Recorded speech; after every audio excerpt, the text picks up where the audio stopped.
Nas grandes cidades do mundo e até nas que não são tão grandes assim, a gente vê telefones celulares e suas torres para todo lado. Esses equipamentos emitem um tipo de radiação que os cientistas diziam que era inofensiva. Entre os pesquisadores, o tema divide opiniões. Você vai ver agora as conclusões de um levantamento super completo feito a partir de 100 artigos científicos que tratam desse assunto. E que cuidados nós devemos tomar? São Paulo vista do alto, um mar de concreto e de antenas, muitas de telefonia móvel. São Paulo vista de baixo, um fluxo constante de pessoas e de telefones celulares. Avenida Paulista, um dos pontos mais movimentados e mais altos de São Paulo. Esse é um lugar cercado de radiação eletromagnética, que, é claro, a gente não consegue ver. Se a gente voltasse no tempo, para 1985, a quantidade de radiação eletromagnética, se ela fosse visível, seria mais ou menos assim. Mas agora, 30 anos depois, com celulares, tablets e computadores para tudo que é lado, os cientistas calculam que a quantidade de radiação eletromagnética aumentou muito, 250 mil vezes. Se essas ondas fossem visíveis, você não conseguiria enxergar mais nada, nem o repórter. Mas toda essa radiação é segura para a saúde?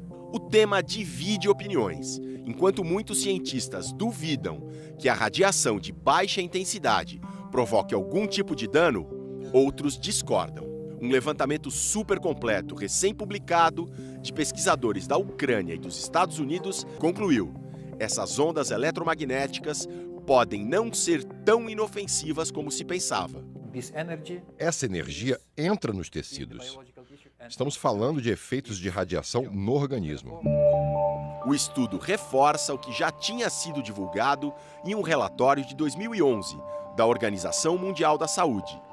31 cientistas de 14 países decidiram incluir a radiação dos celulares na mesma categoria da emissão de gases de automóveis e do café, o grupo 2B dos agentes possivelmente cancerígenos.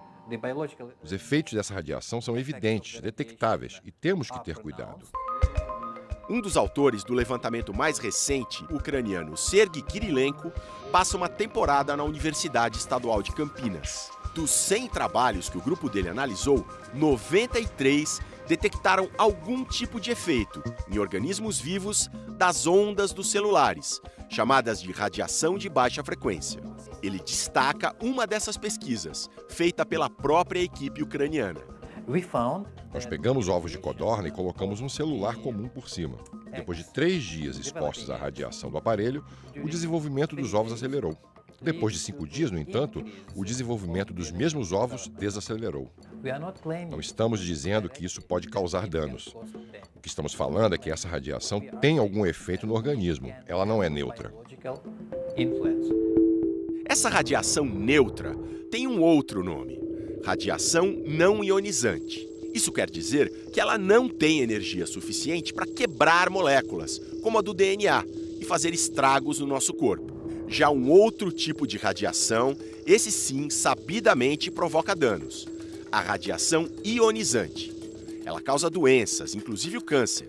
É a radiação das bombas atômicas e dos raios-x, que são muito úteis, mas precisam ser aplicados em doses baixas. Mas se a radiação não ionizante não tem energia suficiente para romper moléculas e causar doenças, então como é que ela afeta os organismos vivos?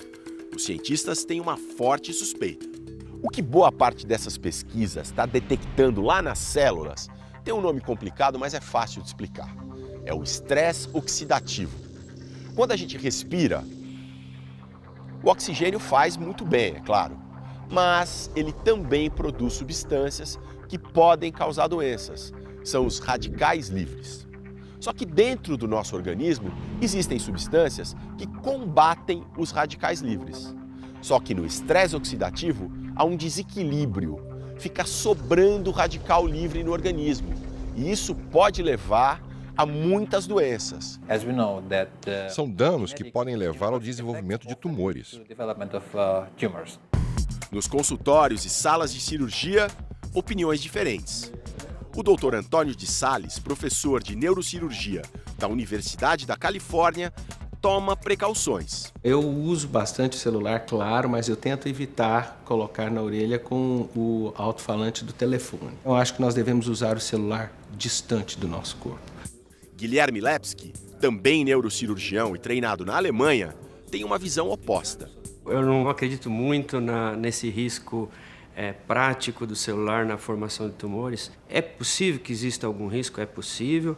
Eu, particularmente, acho que esse risco deve ser mínimo, muito pequeno ou, eventualmente, não existente.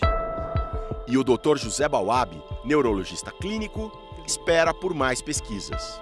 Tem alguns estudos que conseguiram comprovar que a proximidade ao crânio, naquele lado do cérebro, você tem um aumento de metabolismo, mas não conseguiu-se ainda uma comprovação de lesão ao DNA.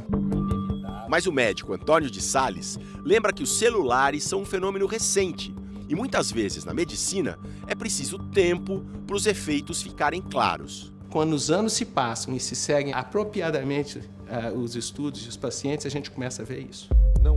O representante dos fabricantes afirma: usar celular é seguríssimo. Os celulares que são colocados para comercialização seguem determinados padrões definidos pela Organização Mundial de Saúde. E esses limites têm uma margem de segurança enorme.